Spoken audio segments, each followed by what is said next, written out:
that we are in the academic environment of Ghana's premier university, it is my hope that this conversation will prompt somebody to insist that the economic history of our nation should find a place in our curriculum.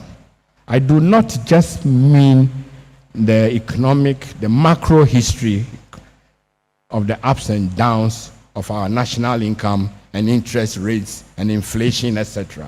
In addition to this, the history of the development of different sectors, such as agriculture, health, mining, industry, construction, should be the subject of study and case studies to inform policymakers.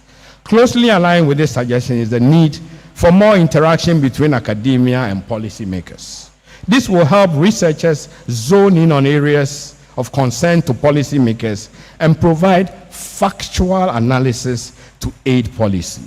Too much policy in our nation is based on perceptions and brainwaves without rigorous background study.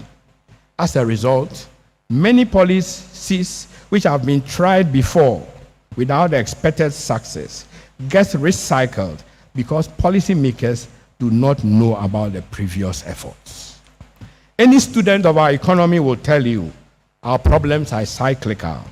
Look back and you will find that every government in our nation has had an economic crisis. Once in a while, a new gold discovery, or turning over more forest to timber, or oil discovery, or an upturn in world commodity prices, especially for cocoa, will seem to have resolved our problems. But the next crisis is always on the way, as we expand our consumption appetites to accommodate the new resources. Today, we seem to be banking our hopes on new green minerals like lithium.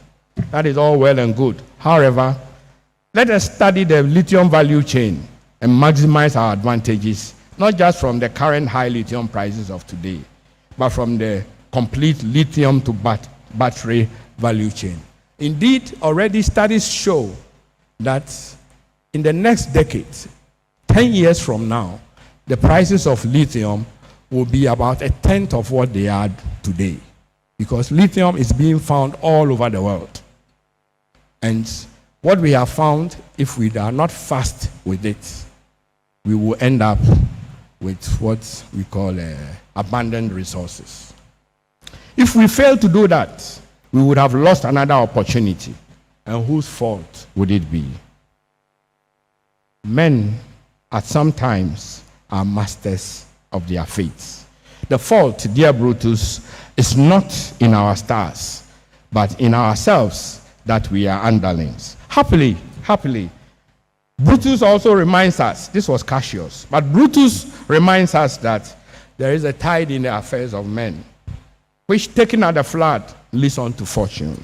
Omitted, all the voyage of their life is bound in shallows and in miseries.